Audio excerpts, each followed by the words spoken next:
Bonjour, bonjour, peuple racheté de Dieu.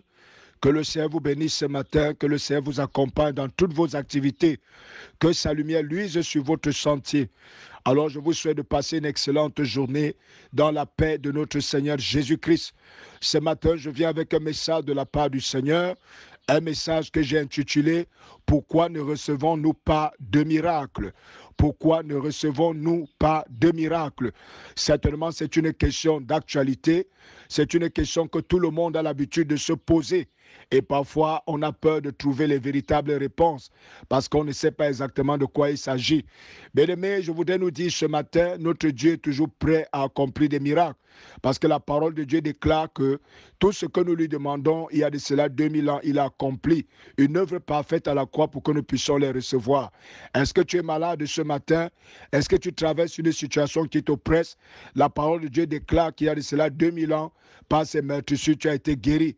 Il a porté tes souffrances et le châtiment qui nous donne la paix est déjà tombé sur lui. Bien-aimé, tu as le droit de recevoir la solution à ton problème. Là n'est pas le problème. Maintenant, pourquoi est-ce que lorsque nous prions, nous ne voyons pas la manifestation du miraculeux? Parfois, certains d'entre nous, nous allons dans un pas plus en avant et nous essayons de jeûner pour trouver une solution à notre problème. Mais ce matin, je voudrais attirer notre attention sur quelque chose que la parole de Dieu nous enseigne. C'est au sujet de l'exaucement de Dieu. Voici ce que Jésus-Christ a dit. Tout ce que vous demanderez en priant, écoutez très bien, tout ce que vous demanderez en priant, croyez que vous l'avez reçu et vous le verrez s'accomplir. Ça veut dire que pour que je reçoive quelque chose de la part de Dieu, il faut d'abord que je puisse croire. C'est quand j'ai cru que je vais recevoir. En d'autres termes, qu'est-ce que Jésus nous enseigne? L'exaucement à nos prières. La manifestation du miraculeux de Dieu arrive lorsque notre foi a été manifestée au préalable, ou alors lorsque notre foi a été trouvée valide devant le Seigneur. Intéressons-nous d'abord à la question de la foi. La Bible déclare dans Hébreux chapitre 11 verset 1 que la foi c'est une ferme assurance des choses qu'on espère et une démonstration de celles qu'on ne voit pas. En d'autres termes, la foi est constituée de deux parties. Une première partie, c'est notre conviction qui est traduite par une ferme assurance des choses qu'on espère. Et une deuxième partie qui est l'action, qui est traduite par une démonstration de celle qu'on ne voit pas. Ça veut dire que la foi, c'est l'action qui émane d'une véritable conviction. Alors, qu'est-ce que Jésus-Christ nous a donc dit? Il nous a dit que lorsque nous prions, il faut au préalable que notre foi soit validée devant le Seigneur. En d'autres termes, que ta conviction soit validée et que tes actions soient validées. Je voudrais dire une chose ce matin. Lorsque nous élevons nos voix pour prier, il est important pour nous d'avoir la conviction dans notre cœur que non seulement Dieu est capable de le faire, mais aussi que Dieu va le faire après notre prière. Car notre Dieu n'est pas mort, c'est un Dieu vivant. Il dit, je suis l'Éternel Dieu vivant, je ne suis pas mort. Ça veut dire que toute personne qui s'adresse à lui d'une manière sincère, l'Éternel l'écoute. Alors tu devrais savoir que ta conviction, voici ce qu'elle devrait dire. Dieu non seulement est capable de me guérir, Dieu est non seulement capable d'apporter la solution à ce problème, mais tout simplement également aussi que lorsque je vais terminer de prier, il l'aura déjà fait. Alléluia.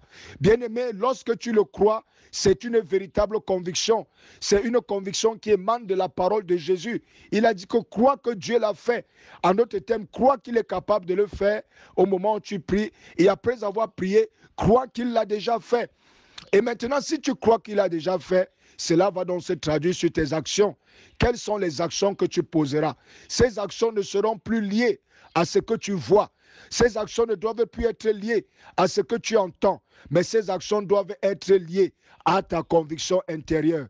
Mais bien aimé, il est fort de constater que après avoir prié, nos actions démontre clairement que non seulement peut-être nous n'avons pas cru que Dieu pouvait le faire, mais nous n'avons pas également cru qu'il l'a fait. C'est pour cela que les actions que nous posons, si nous sommes sincères, démontrent tout simplement que nous n'avons pas cru. Et si nous n'avons donc pas cru, prenons donc les paroles du Seigneur Jésus. Il a dit que si tu crois, alors tu le recevras. Et si tu n'as donc pas cru, est-ce que tu le recevras? Tu comprends donc que si tes actions ne traduisent pas les véritables convictions que tu dois avoir dans ton cœur, à savoir que ce que tu as demandé à Dieu, Dieu te l'a donné, alors tu ne pourras pas recevoir un miracle parce que ta foi ne sera pas valide aux yeux du Seigneur. Alléluia.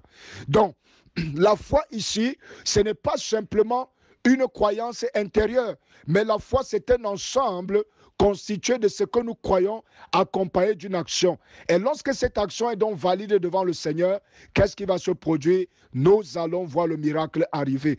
Bien-aimé, voilà la formule gagnante avec Dieu pour recevoir des miracles. C'est pour cela que je vais t'encourager ce matin. Toi qui m'écoutes ce matin, Dieu voudrait corriger cet aspect. Dieu voudrait que tu vérifies la validité de ta foi. Est-ce que tes actions sont conformes à tes convictions? Ou alors, même après avoir prié et que tu dis que je crois que Dieu l'a fait, tes actions démontrent tout simplement que ce n'est pas vrai. Que le Seigneur te bénisse ce matin. Shalom, shalom, shalom.